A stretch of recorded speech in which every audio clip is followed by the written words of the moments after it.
Today is a very auspicious day, Disappearance Day of Srila Bhakti, Sharan Shanta Gosvami Maharaj, their disciple of Srila Prabhupada, Bhakti Siddhanta Saraswati Goswami Thakur, our Srila Bharati Maharaj. He spoke about him, so I will read.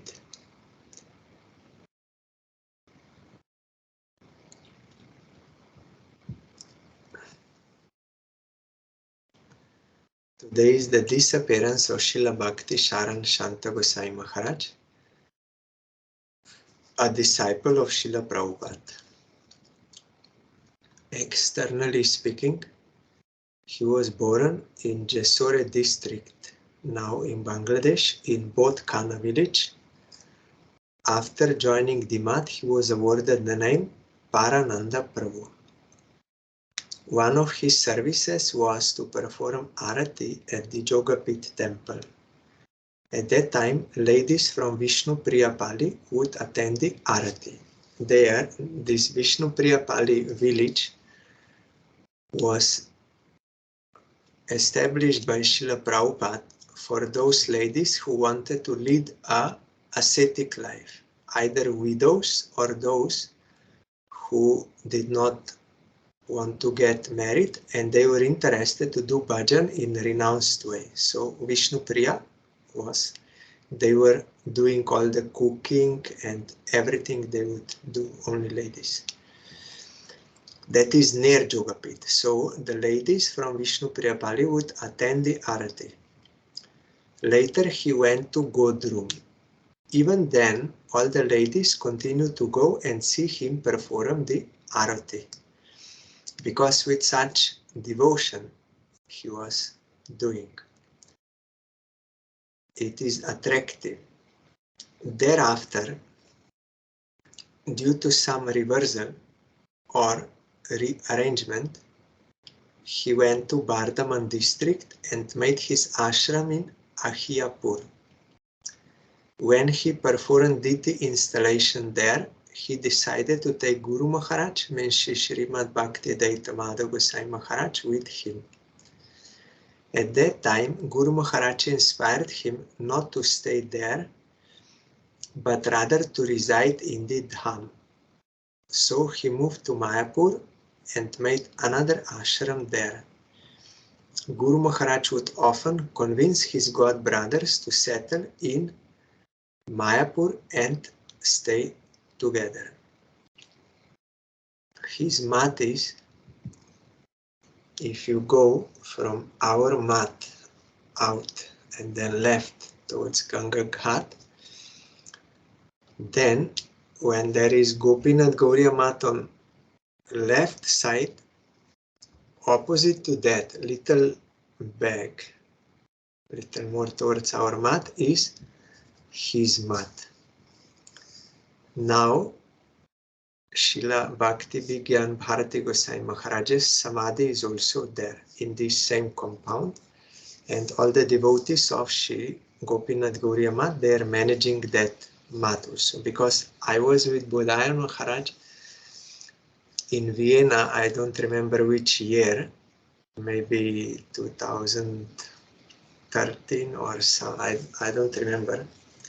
But he told me that some people, they want to buy that land of Maharaj and they want to make one big shopping mall there.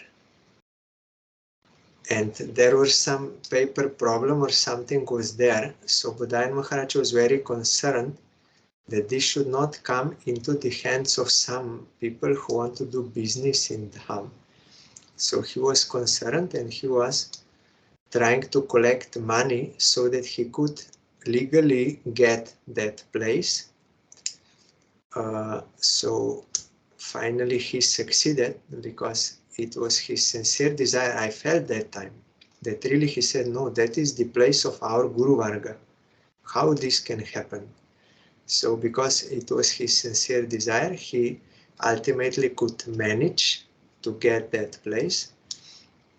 And his disciples are currently maintaining Seva Puja of deities, And from him also Srila Bhakti began Bharati Goswami Maharaj bought 2 rooms there, or 1 room or 2, means I think 2 rooms for his Bhajan Kutir in Mayapur, and there also is his Samadhi Mandir now, near to this Samadhi Mandir of this Srila Shanta Goswami Maharaj. While Srila Bhakti Sharan Shanta Maharaj was constructing his mat in Mayapur, he was residing in our mat, that means Chaitanya Gauriya mat. His speciality was that he would nurture small children, cultivating them spiritually by teaching them how to perform bhajan. Means how to make tilak, how to clean, do all the services, and then later also how to chant and deity worship, everything. He taught them. Upon being trained nicely, however, some other devotees would later adopt the readily trained young devotees to serve at their respective mats. Srila Shanta Maharaj would never become upset by this because he considered awarding training as his duty, regardless of where his students ended up. He would name his disciples Ram Gopal, Shyam Gopal, and so on. He used to speak very softly and sweetly. So small children, those who come, very small, he used to train them how to put on dhoti, everything what is required for life in the mat. But he did it for the service of Krishna, to train his servants for his service. So later, when they found their respective gurus to be engaged in the service of Krishna, Maharaj was happy about that. He did not think, oh, you are stealing away my like prospect and disciple, those whom I could initiate. No, because real devotees, they are not after making disciples. They are after serving Krishna. For the service of Krishna, they are accepting disciples, not for any other ulterior motive, for a large group or like this. No any ulterior. So Maharaj saw these jivas, they were attracted by Krishna to those gurus, so it is very good. They will be engaged in the service of Krishna. It means he has no any worldly desire, but only the service of Krishna. That is very rare. Later, Guru Maharaj urged him to take sannyas from Srila Bhakti Gaurav by Kailash Goswami Maharaj. We were hearing about him yesterday. And he came to be known as Srila Bhakti Sharan Shanta Goswami Maharaj. He would participate in festivals at our mat, and he would also preach. He desired that Guru Maharaj accept his mat, but he declined the offer as he did not want 2 mats in one location. Guru Maharaj requested him to retain the ownership and promised to provide whatever support would be required. Our mat in charge used to help him in all possible ways. Eventually, he left his body and was given samadhi there itself. In Vrindavan also it happened. One god brother, Srila Bhakti Saraswati Giri Maharaj, he made one mat there in Kaliyadaha temple, but just before his disappearance, he called our Param Gurudev that he wants to give that mat to him. And Paranguru said, no, I already have one mat in Vrindavan. Why will I have two mats? You can give to some others. You have some sannyas disciples and some other they can take, they have no mission in Vrindavan, so you give to them. So our Parangurudev was never after property and these things. No, only service of Krishna. So he thought that I already have, you can give to others who don't have. Then Giri Maharaj said, yes, but I want to give to you, because then I know it will be, I can peacefully give up this body. I know you will take care properly, so I want to give you. And he was crying. So, and he did not want anything else. So Giri, to fulfill the desire of his senior god brother, our Parangurudev then accepted that mat. Here also, Shanta Maharaj also wanted to give, but Parangurudev said, no, I can give help. Why I will take two? He already helped him to get that place. Our Gurudev also, there was one Bhakti Sundar Sagar Maharaj. He is a disciple of Srila Bhakti Swarup Parvat Maharaj, disciple of Prabhupada. In his old age, he also wanted to give that mat to our Gurudev. But our Guru said, no, you are in that preceptorial channel. Your Gurudev established that mat. So you have to take care of that. I can give all the help you need, monetary, or I can send some brahmachari or whatever, but you should be in charge there and the charger and everything, because it is that preceptorial channel. So real devotees, they are not after collecting property and these things. In some, we see this kind of mood. They want to capture, but the target should be service of Krishna. And in that way,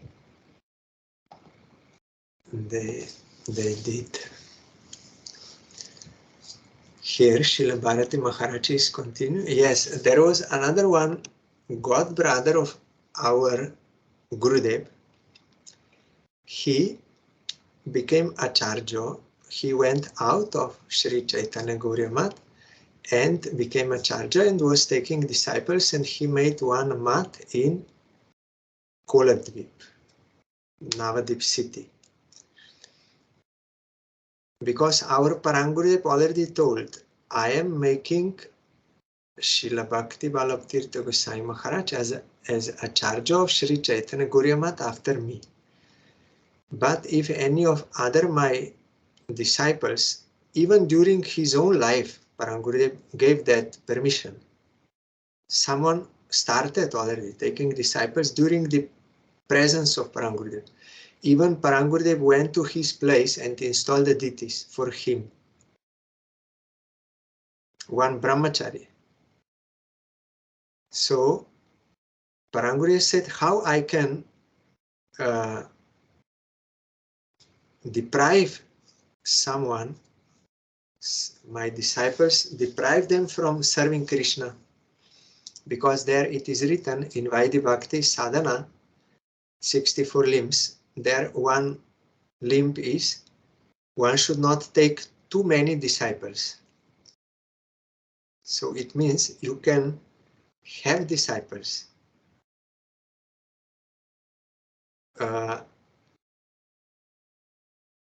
They want to help jivas, they want to bring them to Krishna, but not to make too many disciples out of greed.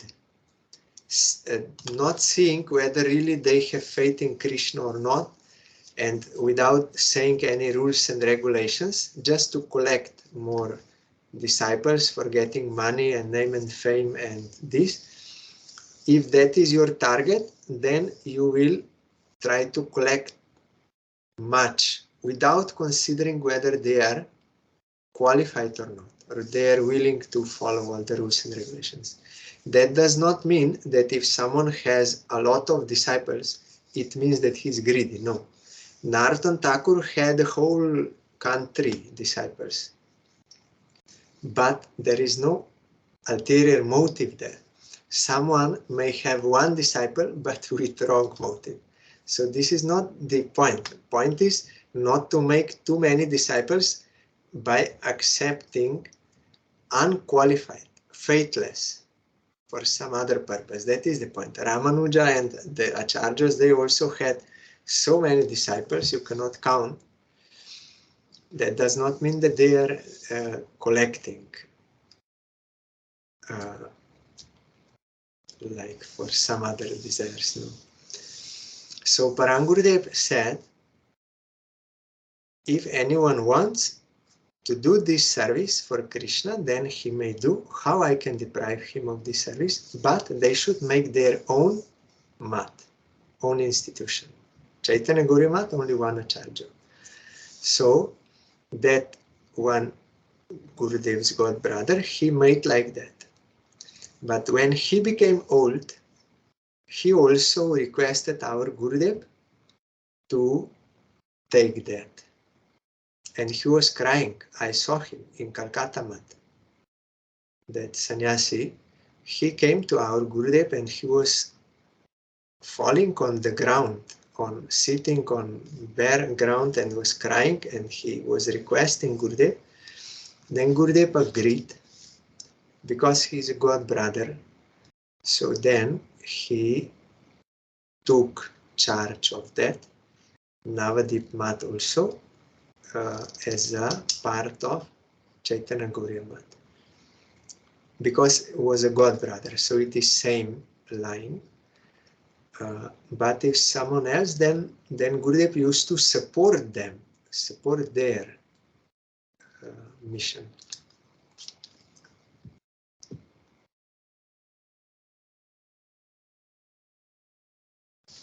I never saw Srila Shanta Maharaj engage in a quarrel or argument with anyone. He would not even raise his voice towards his disciples. Most of the time, this is one who has no false ego, such thing is possible. Most of the time, he used to reside in our mat. He was a very loving Vaishnava. I am remembering him on his disappearance day, because both appearance and disappearance day of Vaishnavas can bestow auspiciousness. Both of them are equally worthy of worship. Remembrance of Vaishnavas brings auspiciousness, and their forgetfulness brings inauspiciousness. So today is Maharaj's disappearance day. I went there to his mat many times now, because Srila Bharati Goswami Maharaj's Samadhi Mandir is there, and naturally also I visited Shanta Maharaj and his deity there.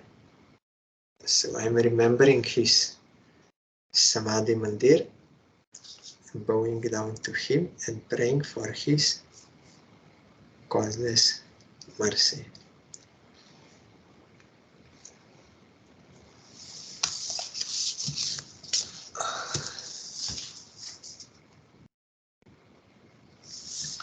We are hearing Srimad Bhagavatam. I will again read yesterday's shloka.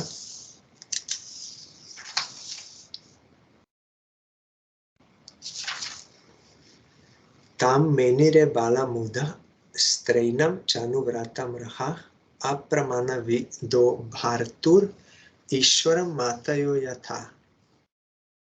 the simple and delicate woman truly thought that Lord Shri Krishna, their beloved husband, followed them and was dominated by them. They were unaware of the extent of the glories of their husband, as the atheists are unaware of him as the supreme controller. Atheists, they are under the influence of Mahamaya. So they are not recognizing Krishna. But queens of Dwaraka, they are under the influence of Jogamaya. They saw him as their husband, not as Supreme Lord, owner of innumerable planets, material and spiritual, all this. Because their bhav is not like Vaikuntha bhav. It is in relation to Krishna, there is some Aishwarya, but not as in Vaikuntha. It is superior. But still, because they are having this Svakya bhav, they are not aware of this Supreme Personality of Godhead, like in Vaikuntha. In Braja, it is even more intimate relationship than this one. But this is Jogamaya, not Mahamaya. The queens of Dwaraka, they are not in Mahamaya, in the Jogamaya. Srila Sridhar Maharaj said, in carrying current, and that is Jogamaya. It will link us to Krishna. And out carrying current, that is Mahamaya. So according to our relative independence, we can come under the influence of that current or this current. We should come under the influence of Jogamaya current and serve Krishna.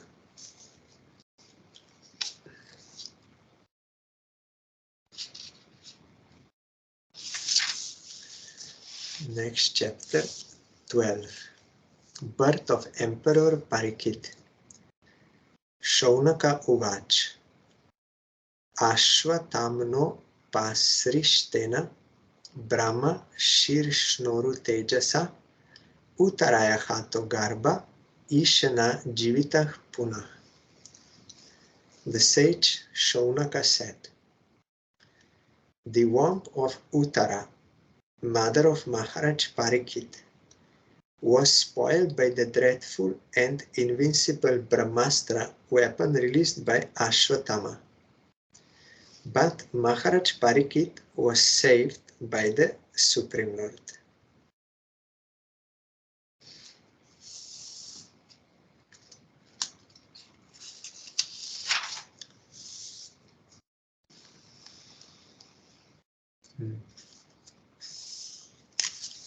Sai Maharaj is saying, the sages assembled in the forest of Naimisharanya inquired from Suta Goswami about the birth of Maharaj Parikshit, but in the course of the narration, other topics like the release of the Brahmastra by the son of Drona, his punishment by Arjuna, Queen Kunti Devi's prayers, the Pandavas' visit to the place where Bhishma Deva was lying, his prayers, and thereafter the Lord's departure for Dwaraka were discussed.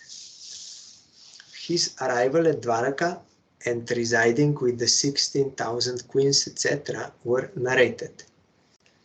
The sages were absorbed in hearing such descriptions, but now they wanted to turn to the original topic, and thus the inquiry was made by Shaunaka Rishi. So the subject of the release of the Brahmastra weapon by Ashwatthama is renewed. Again we are coming to that topic. Tasya janma mahabudhe karmani cha mahatmana nidhanam cha yathai vasit sapretya gatavan yatha. How was the great Emperor Parikshit, who was a highly intelligent and great devotee, born in that womb. How did his death take place? And what did he achieve after his death? So there is, they know there is, after death, there is also life, is there. So they wanted to know, tat idam shrotum ichamo gaditum yadi manyase bruhinach shraddha dhananam yasya jnanam adachuka. We all respectfully want to hear from him. No, want to hear about him. Maharaj Parikit, to whom Shukadev Goswami imparted transcendental knowledge. Please speak on this matter. You will find there are many evidences to prove something. Direct perception, then reasoning, logic or inference, and then history and like this. But with this, we are unable to directly perceive the absolute truth. Only we can know by hearing description of Shastra or realized pure devotee. So like king sees by hearing. He sees, he seeing by hearing. How? Because his ministers and others who are messengers, they're bringing him news, what is going on in his kingdom. He's not directly seeing, but he's seeing through hearing. And there are some other also, they are seeing by smelling some animals, like this they know. So the Brahmins, they see through the eye of Shastra. Because that is beyond this material eye, what is there.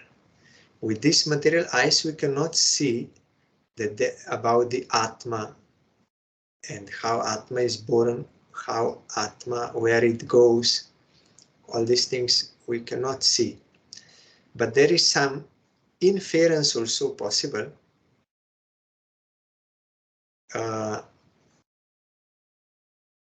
Inference or anuman, that praman, that evidence, if it follows Shastra, Shabda, then it can be accepted, or pratyaksha.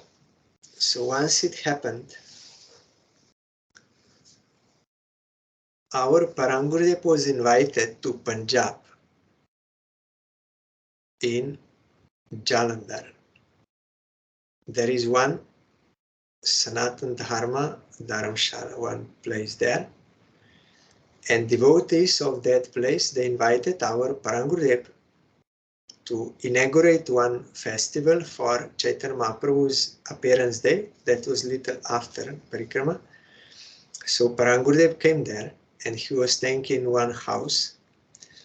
And it is very near to that pandal where the program will be there, the tent for programs. So Parangurudev, 5 minutes till 8 p.m. he went there, because at 8 that program will start. When he was going on the road by walking, suddenly 3-4 black cars with dark windows and everything, they blocked his way. They came out and they said, Swamiji, we heard about you from newspaper that some sadhu is coming from Bengal, so we want to speak with you. Then Parangurudev said, now I have to go to that program. They organized, they invited me. If I don't go, everything will be spoiled. They spent a lot of money for us like this. If you come tomorrow, then I can give you time. Now I cannot.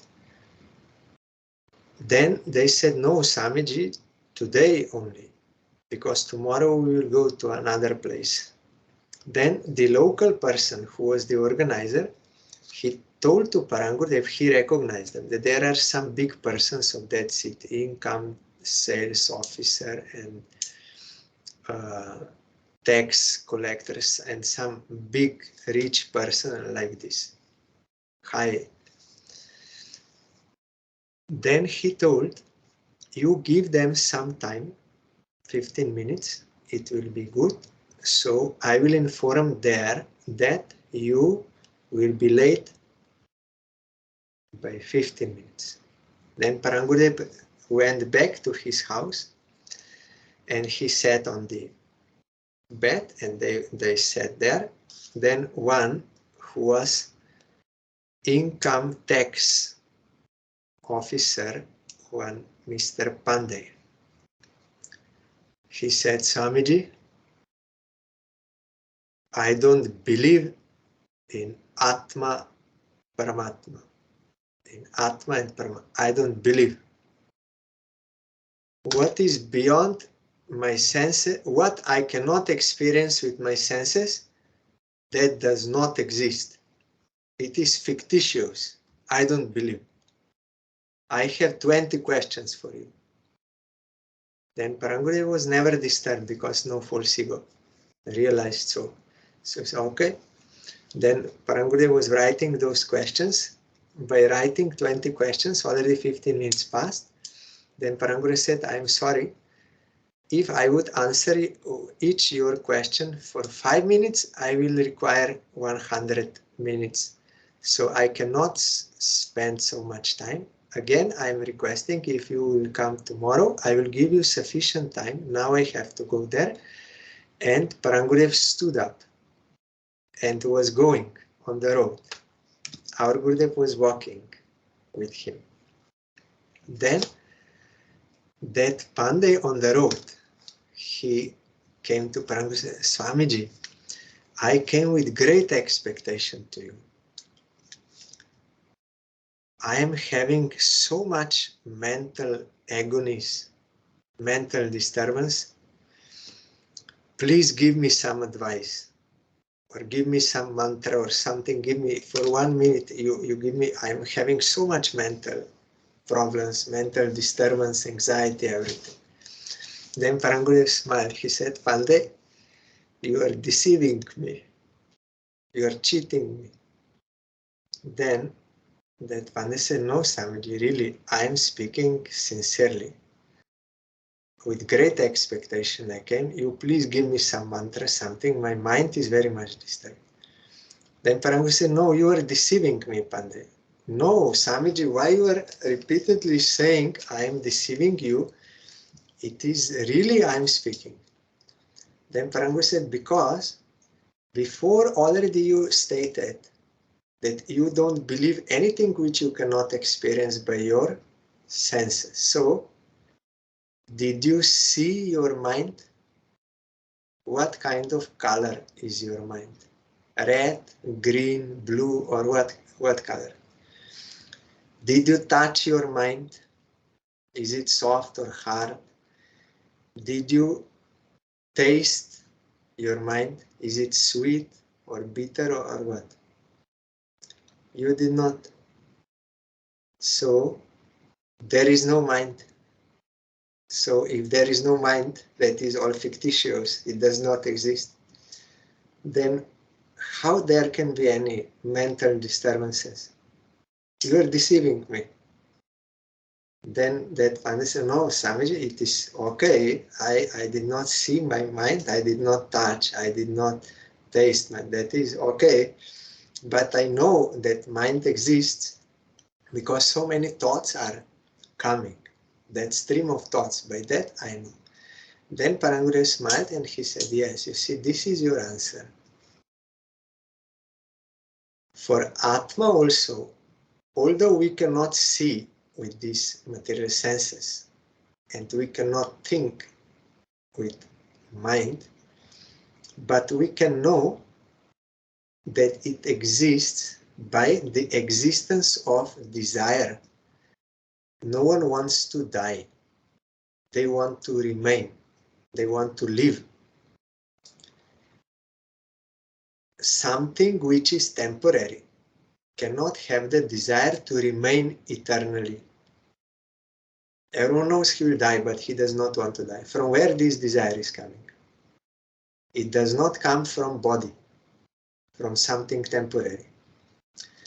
And no one wants to be full. Everyone wants to know. So that desire to know means there is principle of knowledge, and no one wants to be unhappy. Everyone wants to be happy. So these desires are coming because we are Satchidananda, eternally existing, and knowledge principle and blissful principle. That is why we have those desires. They are not desires of the body. When Atma leaves the body, you will not find this. So by this you can indirectly infer, you can understand. Although you cannot see, but by inference, by reasoning, you can understand it exists. And he said, then if you go more deeply, then you will understand that we are Onu Satchidananda, very small particle of Satchidananda coming from big Satchidananda, Supreme Lord, Atma, Paramatma. It is there, but we have to realize this by proper process. You cannot depend, he said, you are such a learned person. If you are only depending on these material senses, then where we will go? You are such a learned person. Depending on these senses, you think that is all. I can put one needle in the eye and I will be destroyed, and the whole world of vision will disappear. And you can pierce the drum in air, whole world of sound will disappear. So depending on these fragile senses, is it good only on this, depending only on this for knowing the truth? No. So in this way, Parangurudev explained to him, this is only one example how one can infer also, if inference is in accordance with the Shabda, with the transcendental sound of Shastra. So the Shastra is revealing us the truth. So we should learn how to see with the eyes of Shastra. Not only by this sense experience like this, we will not see properly. Like king, he cannot go to all the places and see himself, but he sees by hearing from message. And some animals, they have strong sense of smell. Some have strong sense of hearing. They will hear, and birds, they also have certain sense like this. So the Brahmins, they see through the eye of Shastra. So we should hear Shastra and think, observe in that way and realize. Then we can know that there is Atma, and that is eternally existing, it is going further, and so many things about law of karma, everything we can come to know from Shastra.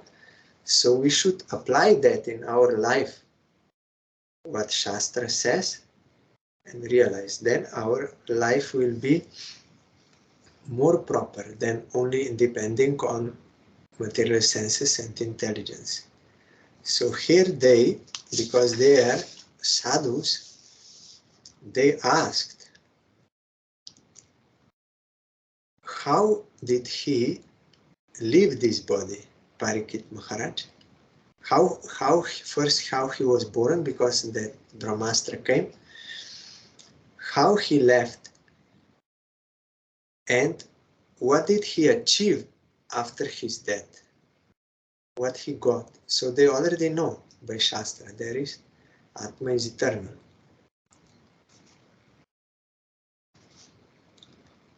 And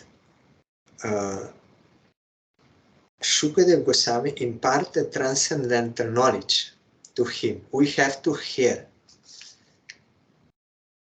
We can see the reality only through hearing from bona fide source, that is Shastra or realized pure devotee. Then we can know the truth.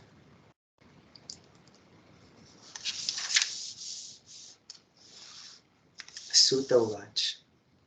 Api pala dharma raja pitrivat ranjayan praja nishspriha sarva kamebhyo Krishna padano sevaya. Sri Sutta Goswami said, Emperor Yudhishthir administered generously to everyone during his reign. Emperor Yudhishthir administered, means he was ruling generously to everyone during his reign. He was exactly like his father. He had no personal ambition and was freed from all sorts of sense gratification because of his continuous service unto the lotus feet of the Lord Shri Krishna. This is the only way. If someone is having taste of serving Krishna, naturally he will have no any other desire. When Dhruva got that taste, Narayan offered him any kind of boon, but Dhruva said, no, I don't want anything. I only want your service.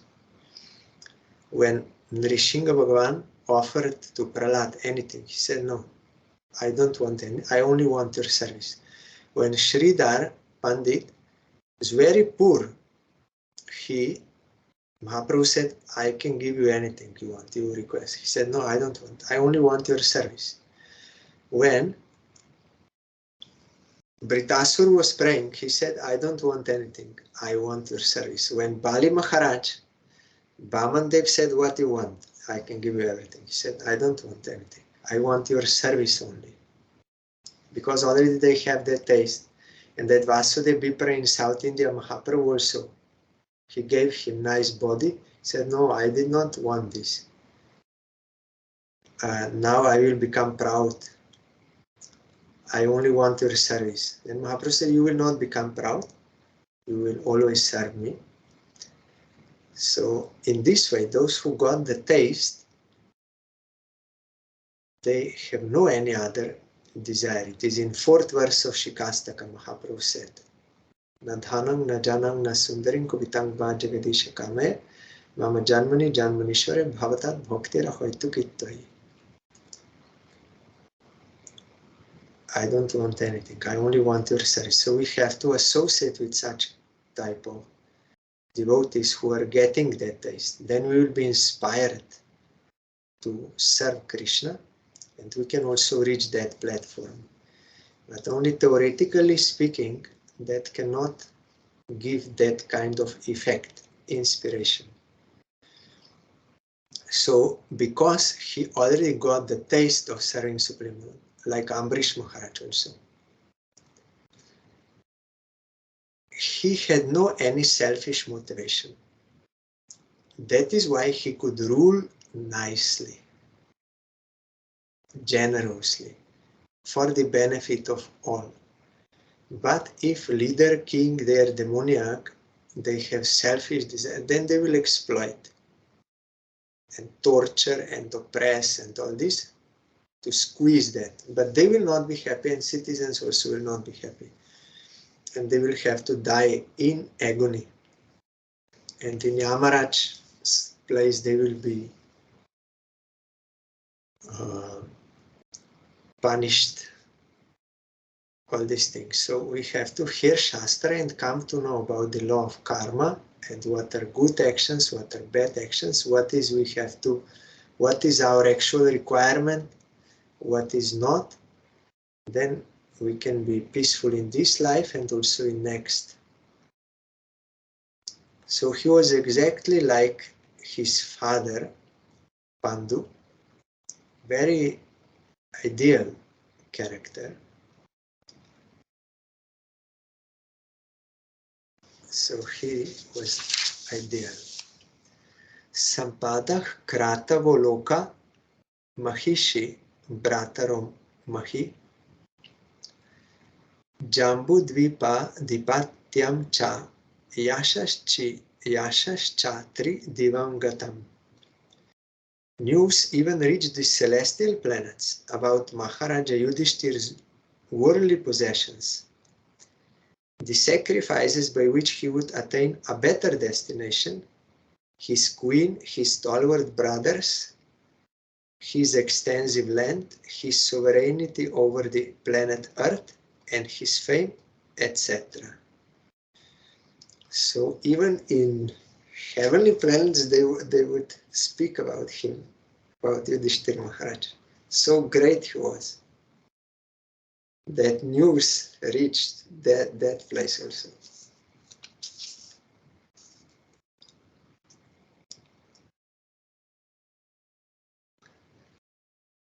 Only a rich and great man's name and fame are known all over the world, and the name and fame of Maharaj Yudhishthira reached the higher planets because of good administration, worldly possessions, glorious wife Draupadi, the strength of his brothers Bhima and Arjuna, and his solid sovereign power over the world, known as Jambudvip.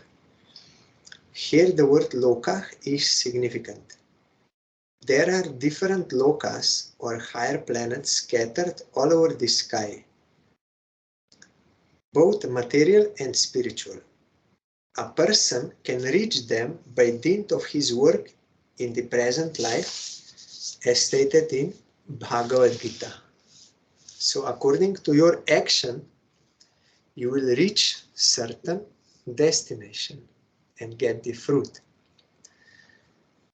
No forceful entrance is allowed there. The tiny material scientists and engineers who have discovered vehicles to travel over a few thousand miles in outer space will not be allowed entrance. This is not the way to reach the better planets. One must qualify himself to enter into such happy planets by sacrifice and service. Those who are sinful in every step of life can expect only to be degraded into animal life to suffer and more the pangs of material existence, and this is also stated in Bhagavad Gita.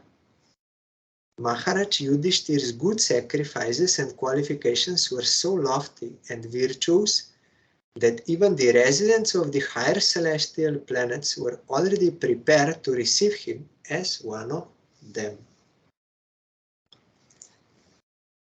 So tomorrow we will further hear